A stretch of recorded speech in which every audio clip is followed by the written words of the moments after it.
In the spring of 1933, a cold, invisible shadow began to crawl across the streets of Moscow and Leningrad. While the world was looking toward a new decade, the Soviet Union was turning inward, devouring its own. Joseph Stalin had a vision for a cleansed society, and that vision required the removal of what the state called socially harmful elements. But who were these people? They weren't hardened criminals or political dissidents. No, they were simply the unlucky. In April of that year, the NKVD launched a massive, arbitrary roundup. It was a net cast wide over the population. People were snatched from tram stops while going to work. Students were grabbed outside their universities. Mothers were taken while standing in line for a loaf of bread, simply because they had forgotten their internal passports at home. In the eyes of the state, if you didn't have your paper, you no longer existed as a human being. You were a statistic, a piece of human material to be relocated to the vast, empty spaces of the East. Within days, thousands of these people were packed into wooden cattle cars. These were trains designed for livestock, not for men, women, and children. The air inside was thick with the smell of unwashed bodies, fear, and the cold, metallic scent of iron rails. There were no seats, no beds, and barely enough room to stand. The journey lasted for weeks. The trains rumbled slowly across the Ural Mountains, deeper and deeper into the frozen heart of Siberia. Day and night, the rhythmic thump-thump of the wheels became a countdown to an unknown fate. Through the small and barred windows, the deportees watched the world they knew vanish, replaced by endless forests of dark pine and frozen swamps. Food was scarce, often just a piece of hard, moldy bread shared between a dozen people. Many didn't survive the journey. When the heavy doors were finally slid open at the transit camps in Tomsk, the guards didn't find citizens. They found hollowed-out ghosts, broken by weeks of darkness and hunger. But even then, the worst was yet to come. Tomsk was just a waypoint. Their true destination was a place that didn't even appear on most maps. In May, over 6,000 of these weakened survivors were loaded onto river barges. They were sent down the Ob River, a massive gray artery flowing through the Siberian wilderness. The guards told them they were going to a special settlement, a place where they would build a new life, a socialist utopia in the taiga. But as the barges drifted further north, the landscape became more and more desolate. On May the 18th, 1933, the barges stopped at a small, swampy island. It was a strip of land barely 3 kilometers long, surrounded by the cold, rushing waters of the river. It was called Nazino. There were no buildings, no tools, no seeds to plant, not even a single tent to shield them from the biting Siberian wind. The guards simply forced the 6,000 people off the barges and onto the muddy shore. Imagine the scene.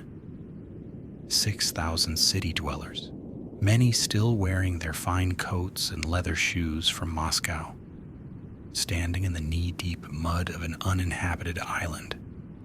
Behind them, the barges pulled away, leaving only a small group of guards on the opposite shore with machine guns. The message was clear.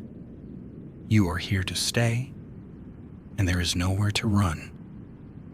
And as the sun began to set on that first night, the temperature plummeted. The silence of the island was absolute. broken only by the lapping of the water and the first quiet sobs of the thousands who realized they had been left there to die.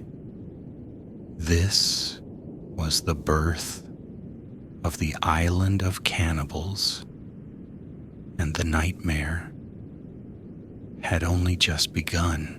Nazino Island was unlike any place meant for human life. It was a narrow strip of land, choked between two massive branches of the mighty Ob River. Underfoot, there was no solid soil, only a viscous, freezing Siberian sludge that instantly soaked through the thin shoes of the city dwellers. These 6,000 people had nothing. No axes to cut trees for shelter, no matches to light a fire, no blankets to ward off the damp.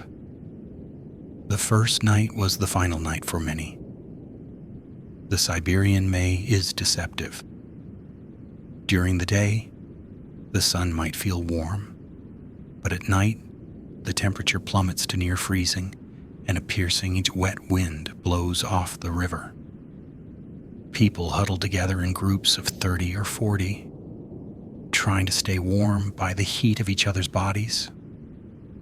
But by morning, those on the edges had turned into ice statues, their eyes frozen open in the mud.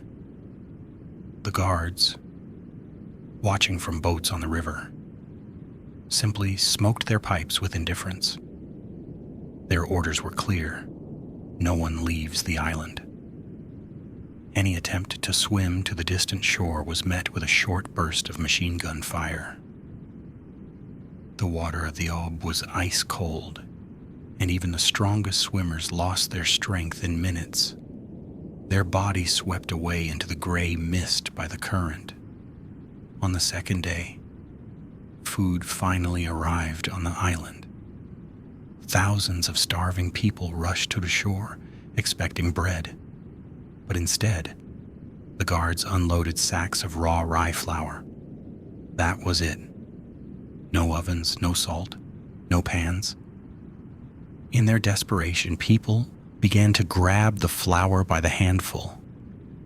But how do you eat a dry powder? Scenes unfolded that are impossible to imagine in a civilized world. People took off their hats, their shoes, or simply used the laps of their coats to collect the flour. They ran to the river, scooped up the dirty, bacteria-infested water directly into their headwear and mixed it with the flour. They ate the resulting gray, sticky paste raw. This was not food, it was poison. Within hours, the island was convulsed by the first wave of dysentery. The mud, the cold, and the toxic mixture of raw flour and river water turned the island into one massive open-air hospital. People died exactly where they sat, in the very same mud from which they had just tried to find sustenance. And all the while, a heavy, sweet smell of decay and dampness hung over the island, a smell that would haunt the survivors for the rest of their lives. By the end of the first week, Nazino Island began to change the people. Hunger is not just a physical feeling. It is a force that slowly burns away everything human inside a person. When hope vanishes, a primal instinct takes its place.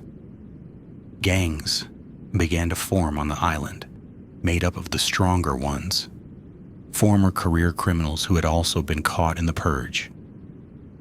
They began to steal the flour from the weak, from the women and the elderly. Death became a mundane routine. The bodies were not buried. There was no strength for that.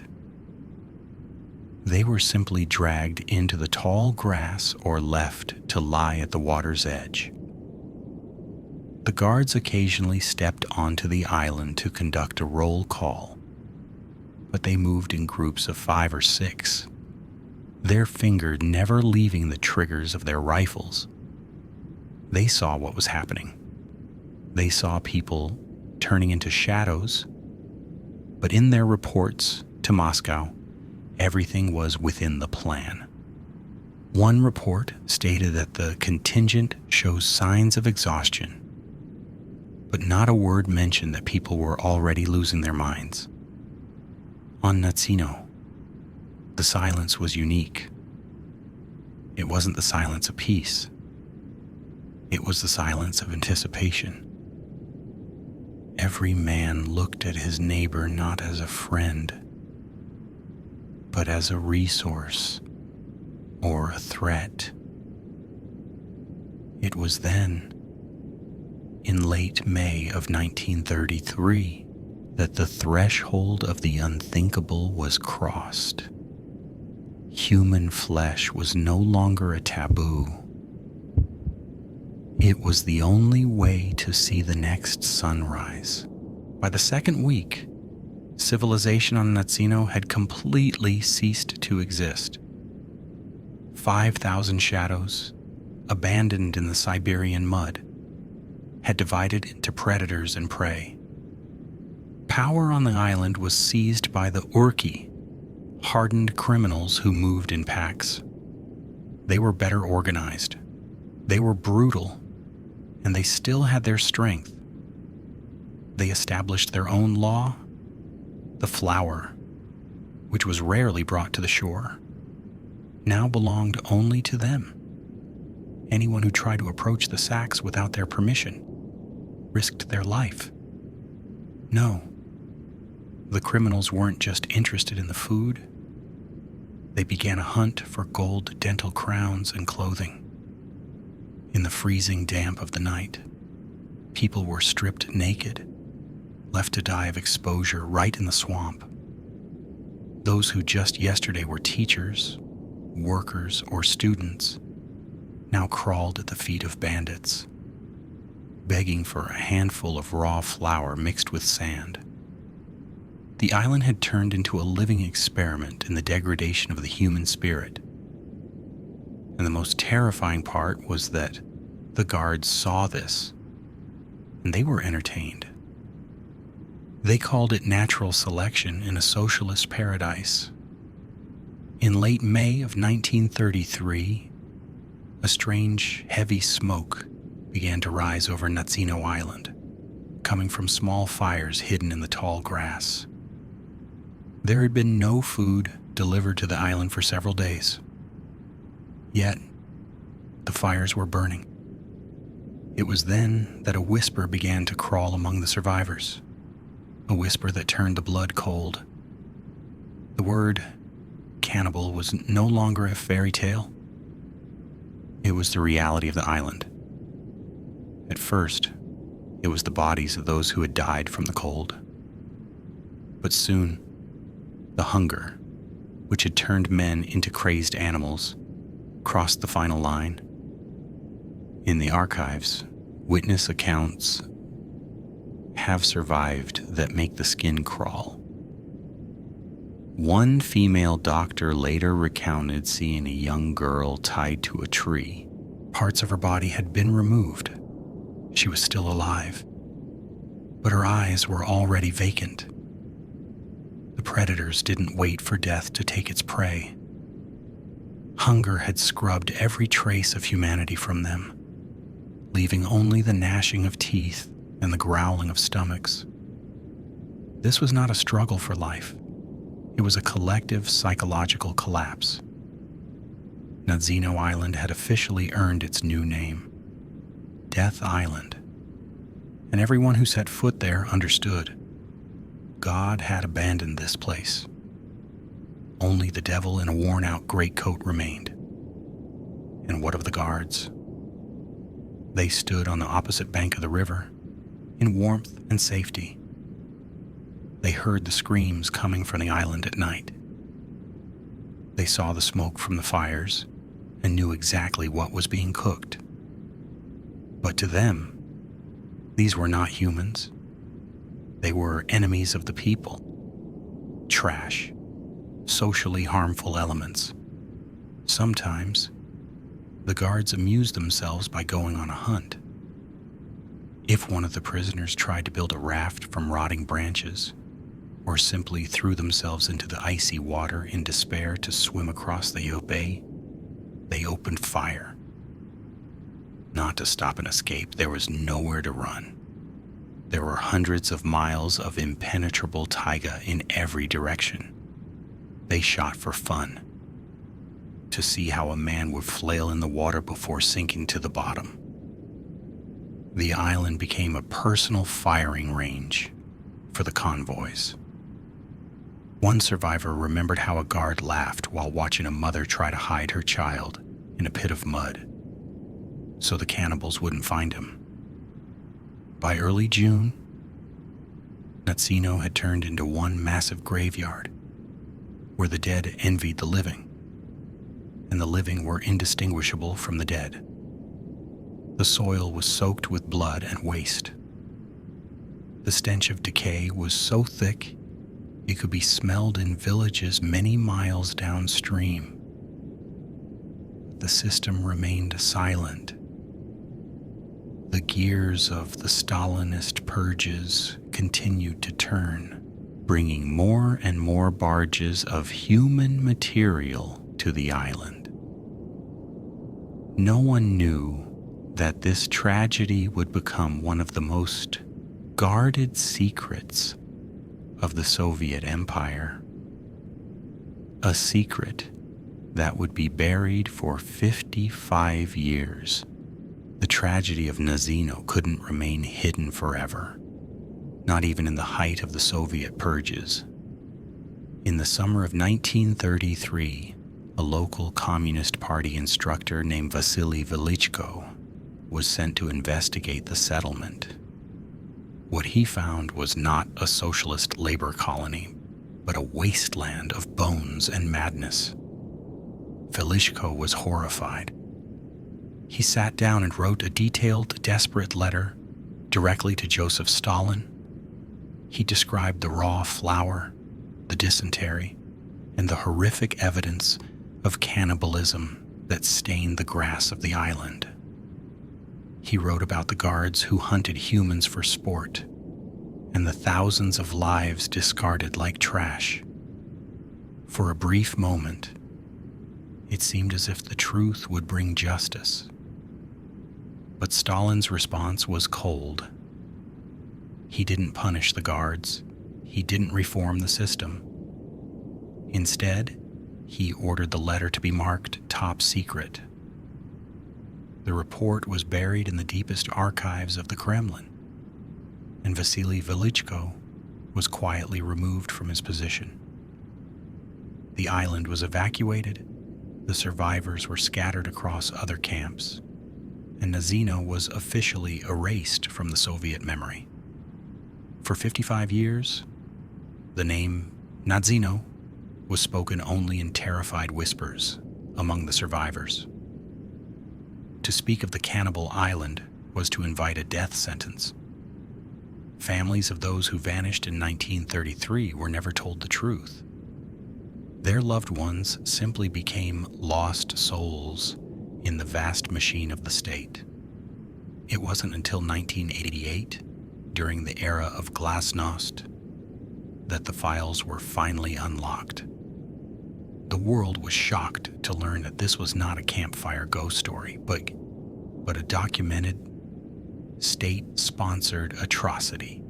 The Russian public and the world finally looked into the abyss of the Ob River.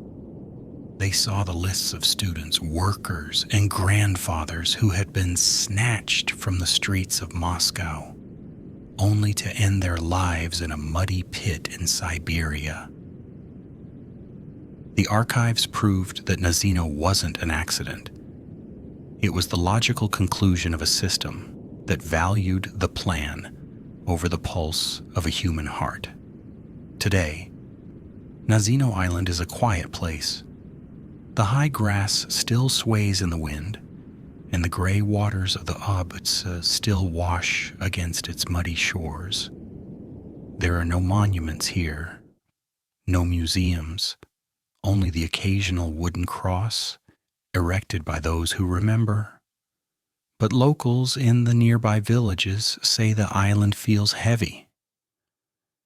They avoid landing there, claiming that the ground remains sour and that the wind through the trees sounds like a collective, rhythmic sobbing. The tragedy of Nazino remains a warning.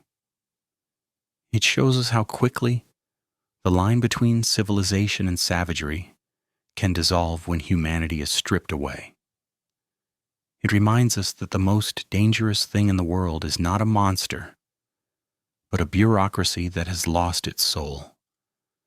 This has been Russian Dark Stories. Look closely at the world around you and never take your humanity for granted. Sleep well, if you can.